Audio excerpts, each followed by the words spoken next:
Bonjour, je vais succinctement rappeler ce qu'est un nombre dérivé à l'aide de GeoGebra. J'ai représenté ici la courbe de la fonction x carré, donc la parabole simple, et sur cette courbe, je me donne un point. Alors un point que je peux placer un peu où je veux. Donc pour l'instant, je vais le placer, mettons ici. Et la plupart du temps, on va pouvoir, par ce point, faire passer une droite. Alors la droite en question qu'on appelle une tangente, voilà, je viens de la dessiner ici. Donc une droite qui va venir coller à la courbe au point dont je viens de parler.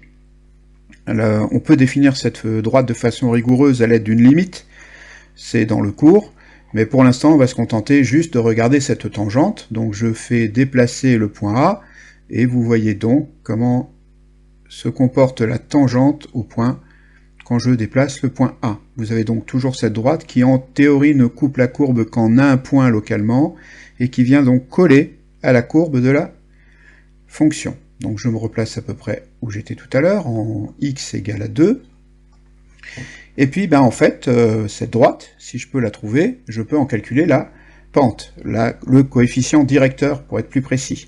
Donc ici, GeoGebra me dit, la pente de la droite que j'ai ici, elle est égale à 4, puisque vous avez un déplacement de 1 horizontalement pour 4 verticalement. Et à nouveau, quand je déplace le point, je peux obtenir une nouvelle pente à chaque fois, la pente de la tangente associée.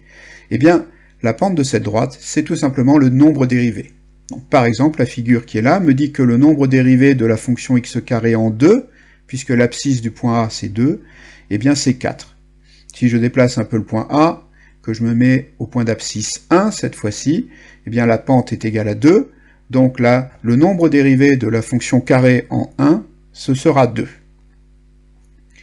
Puis vous voyez qu'ici, finalement, bon, je triche un peu puisque GeoGebra fait le travail, je peux trouver une tangente et donc une pente à ma tangente en tous les points de la courbe.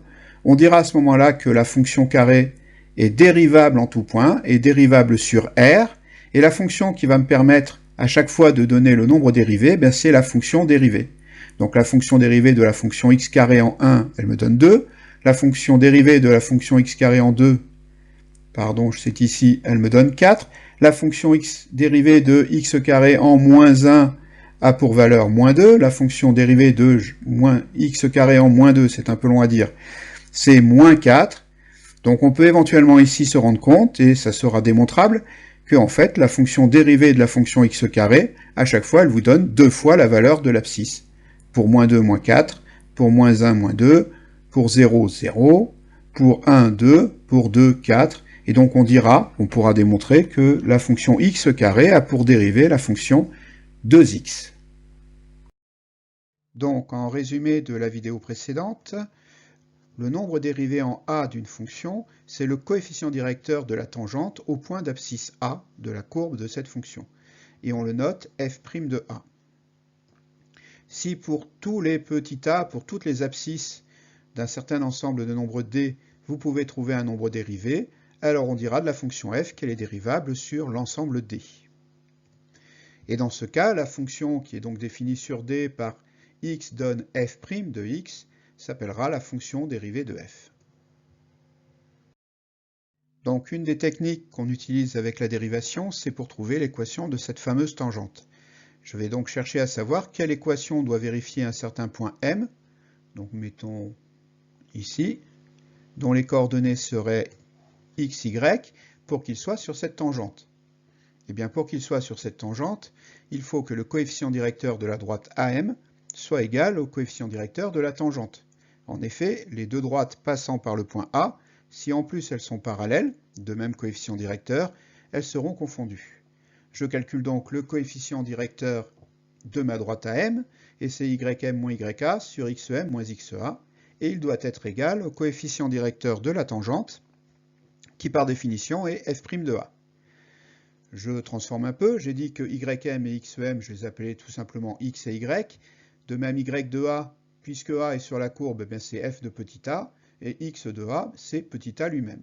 J'obtiens donc y moins f de a sur x moins a égale à f' de a. Il me reste à transformer cette équation, je multiplie par x moins a, j'obtiens donc y moins f de a égale à f' de a facteur de x moins a, et je transpose moins f de a pour obtenir ce qu'on appelle la formule de l'équation de la tangente, y égale f' de a, facteur de x moins a, plus f de a. Alors il faut bien comprendre qu'il y a plein de lettres là-dedans. Certaines sont destinées à rester, c'est y et x, parce que ce que je cherche, c'est une équation de droite, autrement dit une équation de la forme y égale à x plus b. Par contre, le petit a, le f de a et le f' de a, quand je chercherai l'équation d'une tangente, il faudra que je les calcule au préalable. Donc un tout petit exemple, vraiment petit. Imaginons une fonction telle que f de 1 soit égal à 3 et que f' de 1 soit égal à 2. Et je voudrais l'équation de la tangente en 1.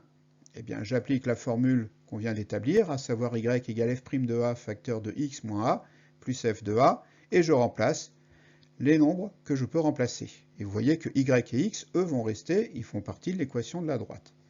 On l'arrange un tout petit peu, et on obtient l'équation de la tangente qui serait ici y égale 2x plus 1.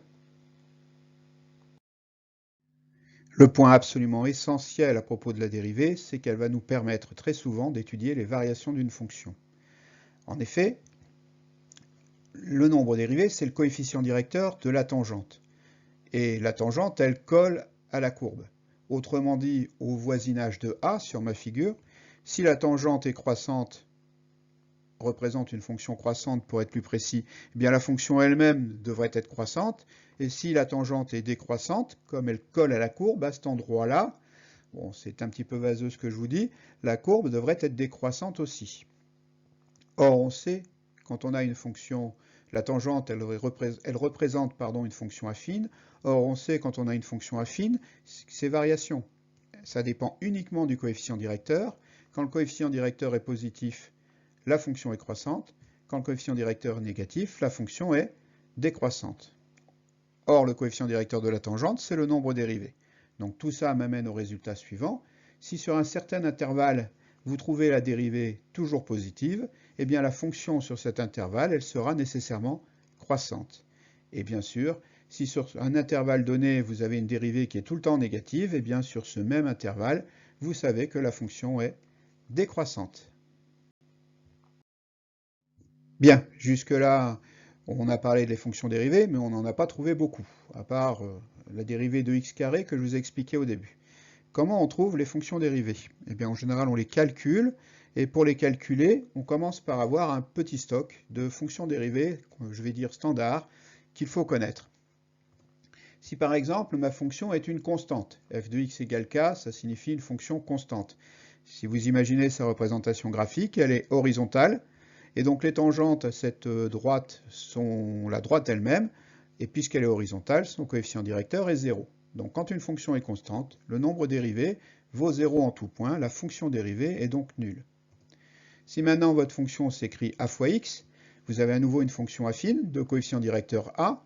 Si vous imaginez la chose, les tangentes vont être confondues à nouveau avec la droite, et elles auront donc elles-mêmes pour coefficient directeur a. Donc si f de x est égal à x, la fonction dérivée f' de x sera égale à a. Je vous donne un petit exemple. Si f de x est égal à 5x, eh bien la fonction dérivée, ça sera 5. Simplement 5. On peut démontrer que si maintenant f de x est égal à x puissance n, avec n qui est n'importe quel entier naturel, eh bien la fonction dérivée f' de x, elle sera égale à n fois x à la puissance 1 de moins. Donc à nouveau un petit exemple. Si je prends f de x égale à x4, eh bien la dérivée, ça sera 4x 1 de moins, donc 4x puissance 3. Il est utile de connaître la dérivée de la fonction 1 sur x. La fonction 1 sur x a pour dérivée moins 1 sur x carré. Bon, bien évidemment, cette fonction-là n'est pas dérivable en 0. Si maintenant je me donne la fonction 1 sur x puissance n, avec n qui est à nouveau un entier naturel, eh bien, je n'ai pas besoin d'apprendre forcément une nouvelle formule si je me souviens que 1 sur x puissance n, c'est comme x puissance moins n. Et à ce moment-là, j'applique la formule précédente. X puissance moins n a pour dérivée moins n, x puissance 1 de moins, donc moins n, x puissance moins n moins 1. Et si c'est nécessaire, je peux revenir à l'écriture fractionnaire, ça devient moins n sur x puissance n plus 1. Donc je vous propose, à titre d'exemple, de dériver 1 sur x cube. Eh bien 1 sur x cube, c'est comme x puissance moins 3. Donc quand je dérive, ça fait moins 3x puissance 1 de moins, donc moins 3x puissance moins 4. et si je veux le remettre sous forme de fraction, ça me donnera moins 3 sur x puissance 4. Continuons avec racine de x, dont la dérivée est 1 sur 2 racines de x. À noter quand même que racine de x n'est pas dérivable en 0. On peut calculer racine de 0, mais on ne peut pas trouver de nombre dérivé à la fonction racine de x en 0. Et enfin, vous avez découvert l'an dernier la fonction exponentielle. Alors la fonction exponentielle, elle est un peu originale, puisque sa dérivée, c'est à nouveau elle-même. La dérivée d'exponentielle de x, c'est exponentielle de x. Notez quand même que là, je ne parle que de exponentielle de x, et pas de exponentielle de autre chose. Enfin, je ne sais plus si c'est au programme, mais je vous redonne les dérivées des fonctions sinus et cosinus. Alors c'est un peu amusant, puisque la fonction sinus se dérive en sa copine, la fonction cosinus, et elle est dérivable sur R. Par contre, attention, la fonction cosinus, elle se dérive sur R, mais en la fonction moins sinus. Bien, une fois qu'on a notre petit jeu de fonctions standards, celui que j'ai donné à l'exemple précédent, on va pouvoir dériver des fonctions composées de ces fonctions standards grâce à des opérations sur les fonctions dérivées. La première règle d'opération, c'est que quand vous dérivez une fonction multipliée par une constante, attention, dans la formule ici, k est une constante, eh bien la dérivée, c'est tout simplement la dérivée de la fonction multipliée par la même constante. Donc un petit exemple, si je veux dériver 5x carré, eh bien le 5 fois reste quand je dérive, et je sais de la dérivée de x carré que c'est 2x, donc la dérivée de 5x carré, c'est 5 fois 2x, c'est 10x. Si par contre, je veux dériver une somme de deux fonctions, c'est à nouveau assez facile, puisqu'il suffira d'additionner les dérivées des deux fonctions.